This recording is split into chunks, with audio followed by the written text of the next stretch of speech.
Hi everyone, it's raining outside. It's during that crazy week we've had in Perth with the storm, so I will not be outside doing any training today.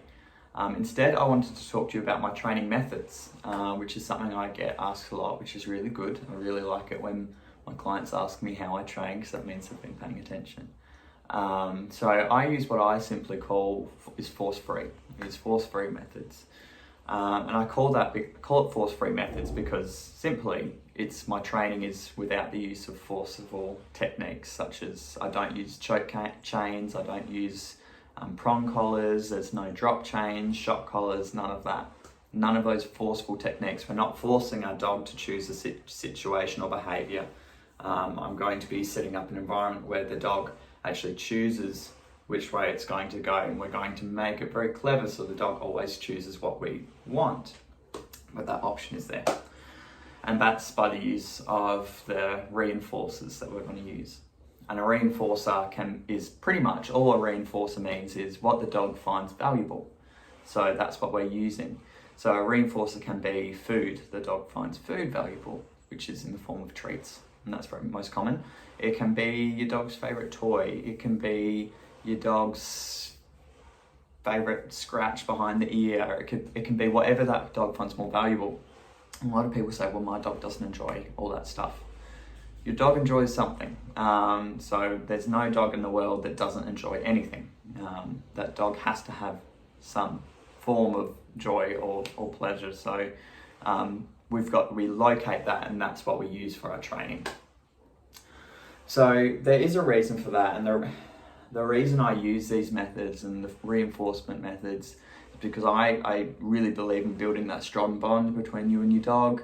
The use of the traditional forceful methods, you can see long-term consequences for the use of forceful methods. You can see long-term behaviour changes in dogs for the negative. An example of this, I'll paint a good example that I see often. A good example I see where a lot of forceful techniques have been used is a pretty simple and very common one. And what I do want to say before getting into this is this isn't judgment, this is just stating what we do see. So please don't be afraid to talk to me if these techniques have been used. It's okay, we're going to be looking at fixing the situation. There is no judgment coming from this page whatsoever. So I really want to paint that first. I don't want any comments below with hate speech or painting people out to be bad owners, because that's not the case. There's a lot of people that will try and tell you that these techniques are the way to go. I'm just trying to steer people into why I believe they are not the way to go, and I'm trying to show people a better way. So my example of forceful techniques where they can be a problematic tool is pretty common. It's just the barking electric shock collar. Now the barking electric shock collar, so a dog will bark, and usually the more expensive ones usually have to bark a certain amount before the dog gets something small, and then it gets bigger to a bigger shock and bigger shock and bigger shock if the dog proceeds barking or increases its barking rate. So that's what happens. The dog is usually barking to a stimulus in the area. So the most common one is someone is walking past the front yard and the dog goes bark, bark, bark, bark, bark. There's someone at my property, bark, bark, bark. The dog gets a shock. So what's the dog learning there? The dog's learning, wow, when I bark at something that I perceive a threat, which usually it is, something's going past, dog perceives as a threat, bark, bark, bark, it goes away. So dog goes, wow, when I bark at the threat, it goes away. So that's how we reinforce it. That's how the dog reinforces itself, I mean. So when the dog gets that shock for the first time, it goes, whoa, when I bark at this perceived threat of mine, I get a shock, so I can't bark. So you very quickly taught the dog it can't bark. So to us, it appears that we've solved the problem. The dog's not barking anymore. The problem with that, and the problem that we won't see usually until it's too late, is that you haven't fixed the situation.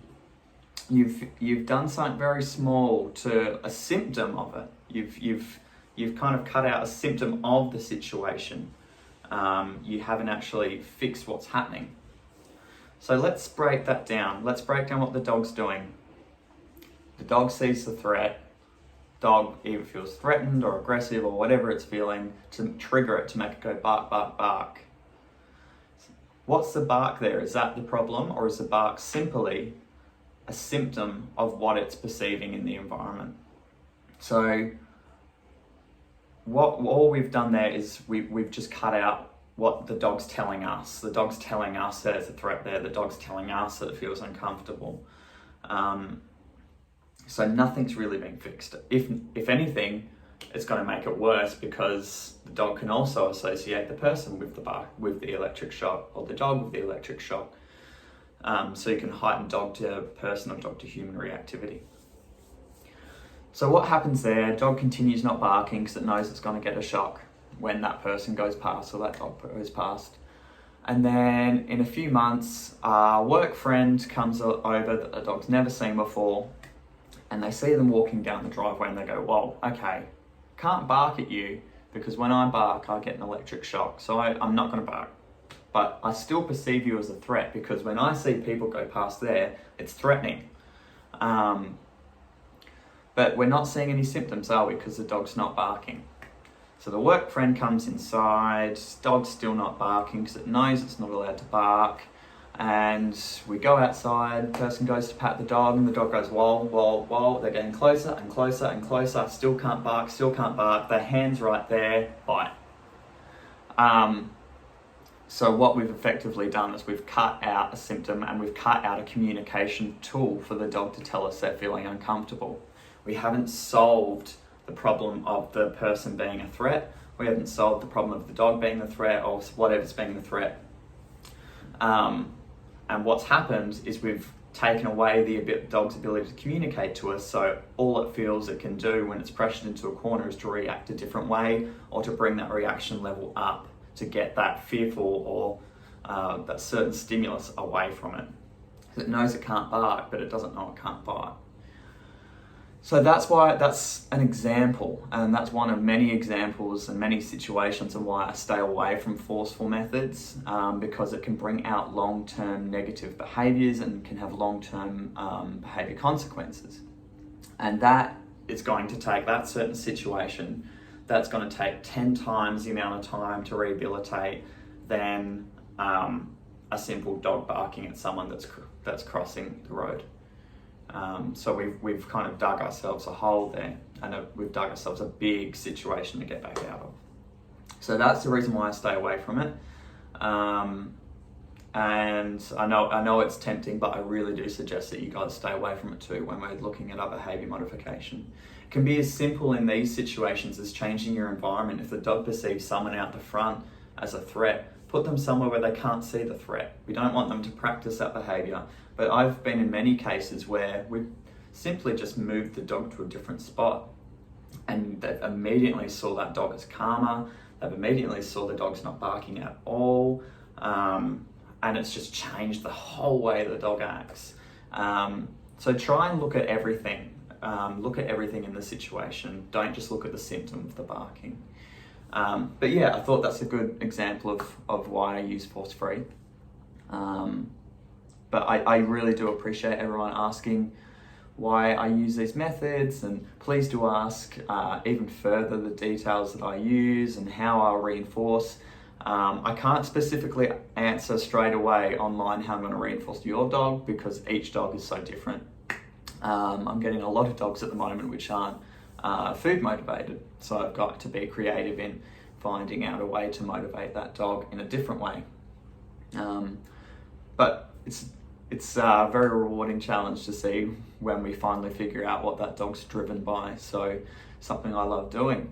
But thank you for watching. I hope this has been very informative, and I hope this answers some questions. If it doesn't, leave a comment or send me a message and I'm happy to answer it, and I'm happy to make more videos if this is something you guys enjoy listening to. All right, thank you, bye.